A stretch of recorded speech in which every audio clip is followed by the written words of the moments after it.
Assalamualaikum warahmatullahi wabarakatuh. Berjumpa lagi dengan kami di channel Keluarga Aljabar Bangkep. Jadi hari ini kami akan membuat video menyimpan kenangan seperti biasa, yaitu dengan tema lanjutan dari menceritakan kisah Nabi. Jadi kali ini yang akan aku ceritakan pada anak-anakku adalah kisah Nabi Muhammad Sallallahu Alaihi Wasallam. Jadi bagi teman-teman di rumah mungkin bisa diperlihatkan juga pada anak-anaknya sambil mendengarkan kisah Nabi Muhammad Sallallahu Alaihi Wasallam. Jadi hari ini aku menceritakan kisah pada anak-anakku yang ada di sini. Halo, perkenalkan, ini sudah ada Kakak Jabar. Halo Kakak Jabar. Assalamualaikum warahmatullahi wabarakatuh. Kakak Nada, beri salam dulu untuk teman-teman di rumah. Assalamualaikum warahmatullahi wabarakatuh. Ada Pati, beri salam pada teman-teman yang ada di rumah yang lihat Pati. Assalamualaikum warahmatullahi wabarakatuh.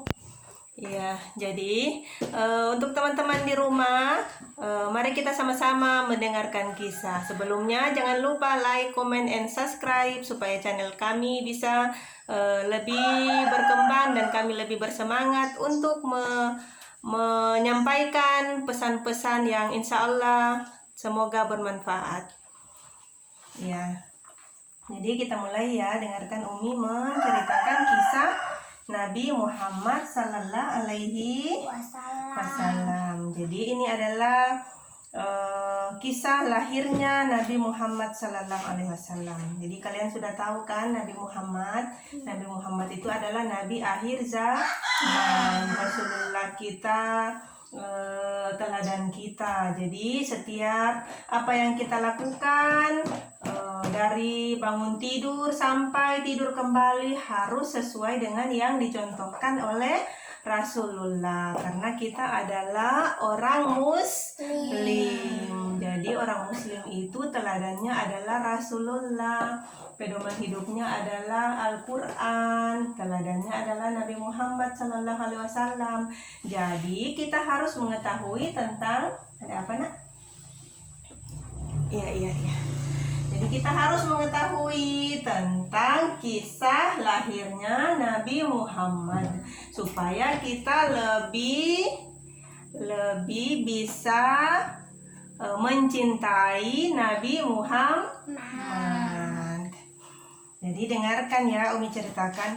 Ayah Nabi Muhammad Sallallahu Alaihi Wasallam bernama Abdullah. Beliau meninggal dalam perjalanan pulang sehabis berniaga dari Syam. Lalu ia singgah di Madinah. Kemudian beliau jatuh sakit dan meninggal dunia dan dimakamkan di Madinah. Pada saat itu Nabi Muhammad masih di dalam kandungan ibunya. Jadi ayahnya Nabi Muhammad itu sudah meninggal saat Nabi Muhammad masih di dalam kandungan ibunya. Jadi Nabi Muhammad itu adalah anak yang yatim, ayahnya sudah tidak ada atau abinya sudah tidak ada saat dia lahir. Ya, jadi kalian sudah tahu kan? Kemudian Nabi Muhammad Sallallahu Alaihi Wasallam dilahirkan di kota Makkah, kira-kira 200 meter dari Masjidil Haram. Pada hari Senin, tanggal 12 Rabiul Awal tahun Gajah, yaitu bertepatan tanggal 20 April 571.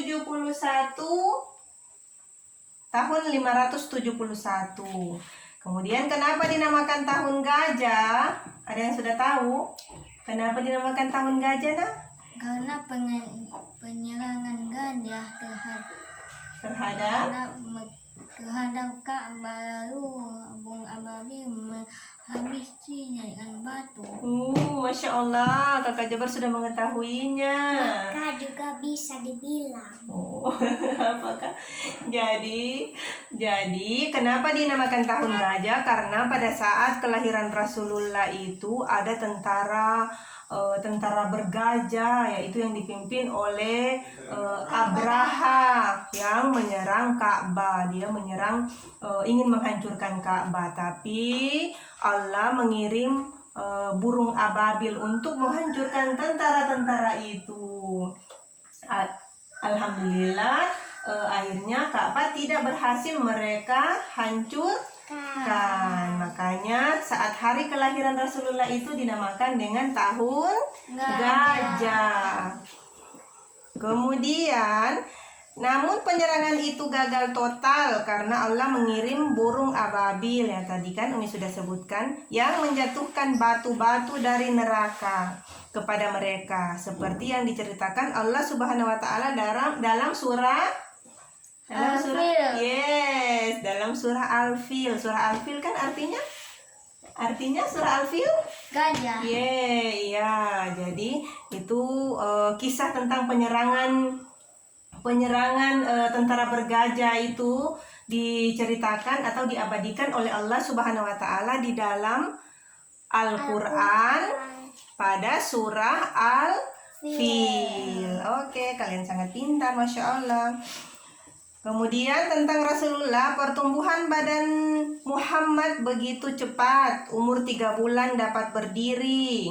Masya Allah, itu Rasulullah sangat cepat pertumbuhannya. Umur 3 bulan beliau sudah dapat berdiri.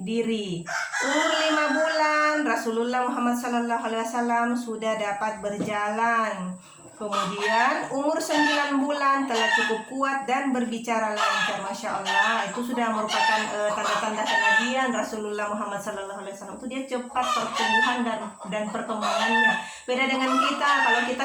Kalau masih 3 bulan kita belum bisa berdiri, malah ada yang belum kuat lehernya, masih loyo. Tapi kalau Rasulullah Muhammad SAW, kekuasaan Allah, Masya Allah, umur 3 bulan Rasulullah Muhammad sudah dapat berdiri. Kemudian umur 5 bulan dapat berjalan. Umur 9 bulan telah cukup kuat dan berbicara dengan lancar. Kalau bayi-bayi sekarang umur 9 bulan belum bisa berbicara, baru menangis saja. Tapi kalau Rasulullah sudah bisa berbicara dengan lancar. Masya Allah. Semua adalah karena kekuasaan Allah. Kemudian beberapa hari beliau menyusu kepada ibunda Aminah. Kemudian disusukan oleh Suwaibatul Aslamiyah, budak Abu Lahab yang dimerdekakan. Setelah mendengar Nabi Muhammad SAW lahir, Suwaibah selain menyusukan Muhammad juga menyusukan anaknya, menyusukan Abu Salama dan Hamzah, paman Nabi Muhammad SAW. Kemudian Muhammad disusukan Halimah binti Abi Zuaid As-Sa'diyah. Biasa kalau di buku, kalau Umi dulu waktu Umi masih kecil, penyebutannya itu Halimah Sa'diyah. Tapi ini nama lengkapnya adalah Halimah binti Abi Zuaib As-Sa'diyah. Itu yang menyusukan Nabi Muhammad. Di desa Bani Sa'ad, beliau diasuh oleh putrinya yang bernama Syamah. Selama menyusukan Muhammad, Halimah mendapat berkah. Ternaknya subur, berkembang biak, air susunya banyak, dan rezekinya berlimpah. Masya Allah ya. Iya. Jadi itu adalah tanda kebesaran Nabi Muhammad SAW. Orang yang menyusukan, yang memelihara Nabi Muhammad itu ternaknya subur, ternaknya berlimpah, tanamannya subur karena berkah dari Nabi Muhammad SAW. Pintar. Lalu setelah 2 tahun menghirup udara desa, beliau dikembalikan kepada ibunda Aminah. Lalu dibawa ke desa kembali, bergaul dengan penduduk selama 5 tahun. Sebelum berusia 3 tahun, dada Muhammad dibedah oleh malaikat Jibril.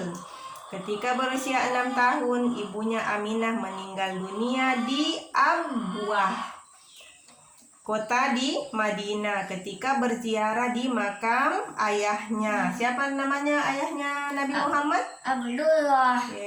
Siapa namanya, Nak? Abdullah. Siapa namanya, Nak? Lah, jadi itu adalah nama ayah Nabi Muhammad. Ibunya bernama Mina. Aminah. Jangan lupa ya, kita harus hafal, kita harus tahu orang tua Rasulullah Muhammad. Kemudian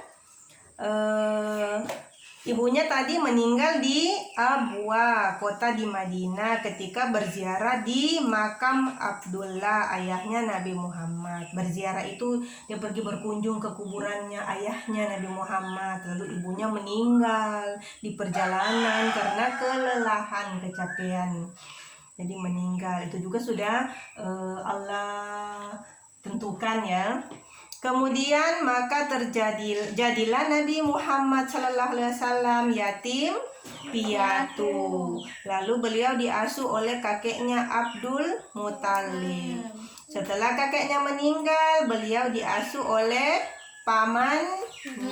pamannya bernama Abu Talib. Ya, jadi itulah kisah kelahiran Nabi Muhammad Sallallahu Alaihi Wasallam. Ayahnya meninggal. Ayahnya bernama siapa tadi? Abdullah. Ibunya bernama Aminah. Lalu ayahnya meninggal saat dia sedang berada di dalam kandungan. Lalu ibunya meninggal saat Rasulullah berumur 6 tahun. Lalu diasuh lagi oleh kakeknya. Kakeknya bernama Abdul Muthalib. Lalu diasuh lagi oleh pamannya bernama Abu Talib. Yang menyusukan Rasulullah adalah yang pertama siapa tadi? Yang menyusukan Rasulullah adalah yang menyusukan Rasulullah yang pertama adalah Suwaibatul Aslamiyah. Beliau adalah budak Abu Lahab yang dimerdekakan. Lalu setelah itu disusukan lagi oleh Halimah binti Abu Zuaib As-Sa'diyah. Iya, jadi itulah kisah kelahiran Nabi Muhammad Sallallahu Alaihi Wasallam. Ya, jadi kita sebagai anak-anak Muslim, sebagai orang Muslim, kita harus jadi kita sebagai orang Muslim, kita harus mengetahui kisah Rasulullah Muhammad Sallallahu Alaihi Wasallam supaya kita lebih mencintai Rasulullah. Jika kita mencintai Rasulullah, maka kita bisa meneladani, mengikuti Rasulullah. Jadi kita bisa disayang oleh Allah. Karena kita sebagai seorang Muslim, setiap perbuatan kita itu harus mencontoh Rasulullah supaya dinilai ibadah oleh Allah. Oke, terima kasih sudah menemani Umi untuk mendengarkan kisah. Semoga kalian menjadi anak-anak Muslim yang baik, yang soleh, dan mendapat berkah dari Allah Subhanahu wa Ta'ala.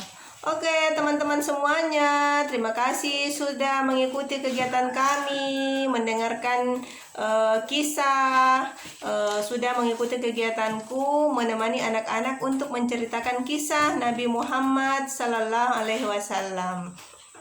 Semoga kita sebagai orang tua juga bisa, orang-orang tua di rumah semuanya bisa melakukan hal yang seperti ini. Semoga bisa menginspirasi, semoga bisa bermanfaat.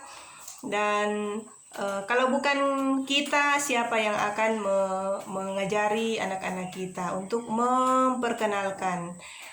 Jadi terima kasih, semoga bermanfaat videonya. Sekian, jangan lupa like, comment, and subscribe jika video ini bermanfaat bagi kalian. Sekian, assalamualaikum warahmatullahi wabarakatuh. Ucapkan salam sama-sama. Assalamualaikum warahmatullahi wabarakatuh. Sampai jumpa di video selanjutnya.